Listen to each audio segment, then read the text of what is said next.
Shalom, salam sejahtera untuk kita semua.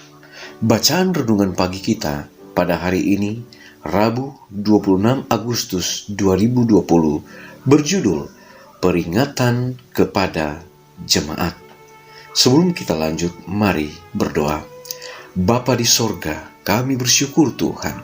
Kami boleh bangun lagi pagi ini atas tuntunan Tuhan.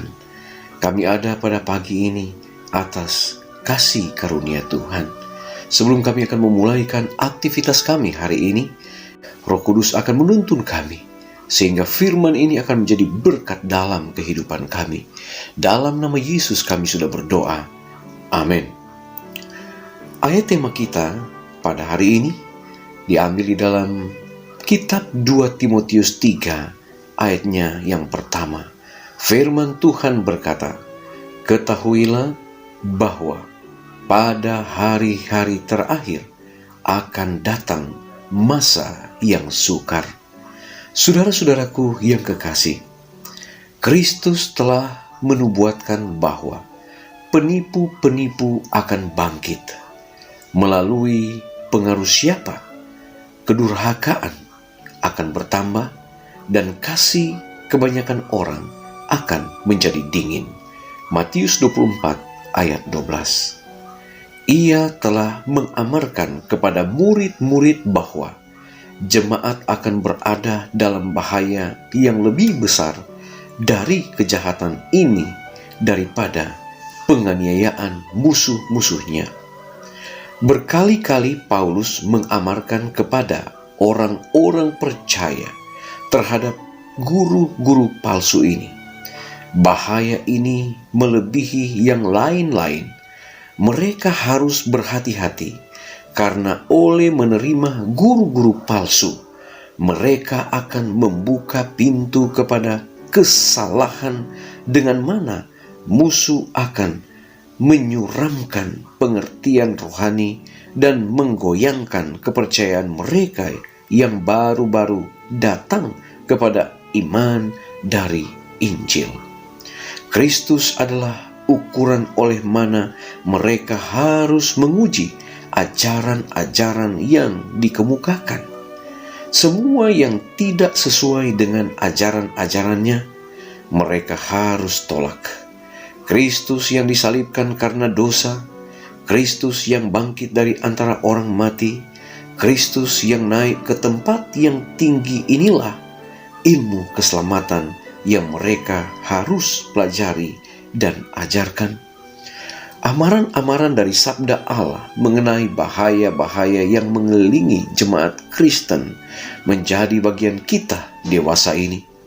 Sebagaimana pada zaman rasul-rasul, manusia mencoba oleh tradisi dan filsafat untuk merusakkan iman dalam kitab suci.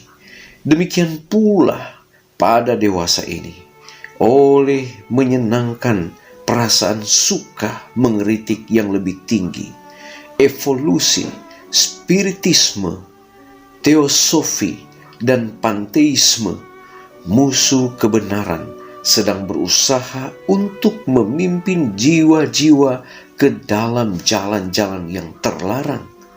Kepada banyak orang, Alkitab adalah lampu tanpa minyak, sebab mereka telah membalikkan pikiran mereka ke dalam saluran kepercayaan secara untung-untungan yang membawa salah pengertian dan kekacauan.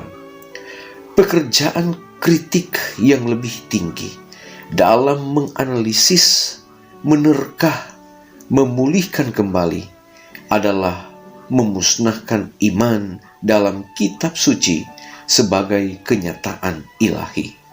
Hal itu adalah merampok sabda Allah dari kuasa untuk mengendalikan, untuk meninggikan, dan mengilhamkan kehidupan manusia.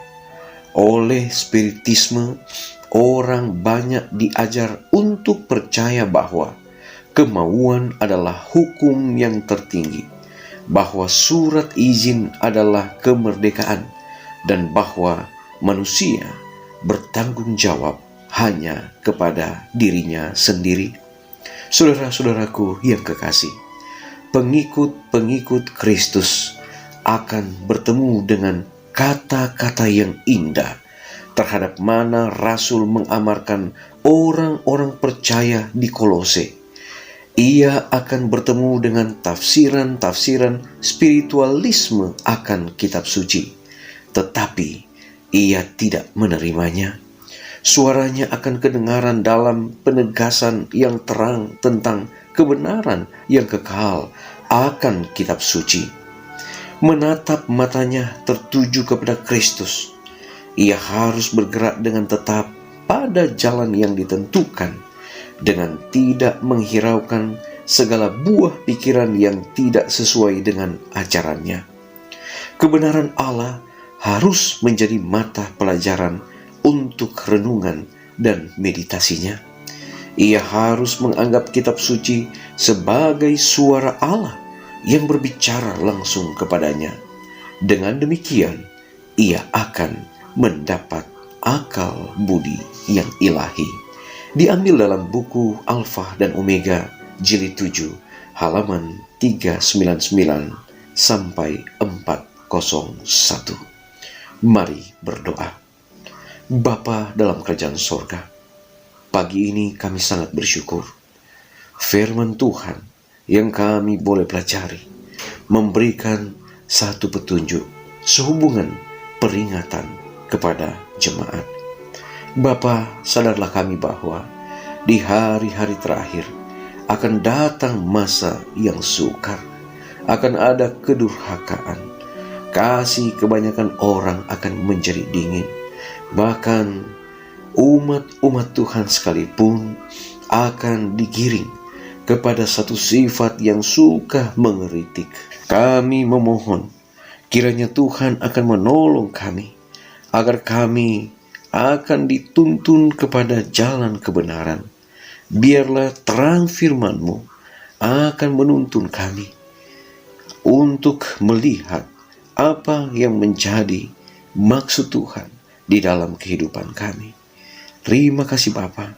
Biarlah kebenaran firman Allah akan menjadi satu mata pelajaran, menjadi bahan perenungan, menjadi bahan meditasi bagi kami, untuk menuntun kami lebih hari, lebih dekat, dan lebih setia kepada Tuhan. Bapa di sorga, ketika kami akan memulaikan akan segala aktivitas kami hari ini, biarlah Tuhan akan memberkati kami. Hindarkan dari mara bahaya, sakit penyakit, kecelakaan, bahkan maut yang mudah menimpa kami.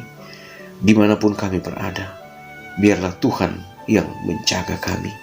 Segala pekerjaan usaha, mata pencarian dari umat-umat Tuhan, dimanapun mereka berada, kiranya Tuhan akan berkati. Bahkan kiranya Tuhan akan melindungi kami dalam situasi pandemi COVID-19 ini. Kami ada dalam pemeliharaan dan penjagaan Tuhan. Terima kasih Bapa.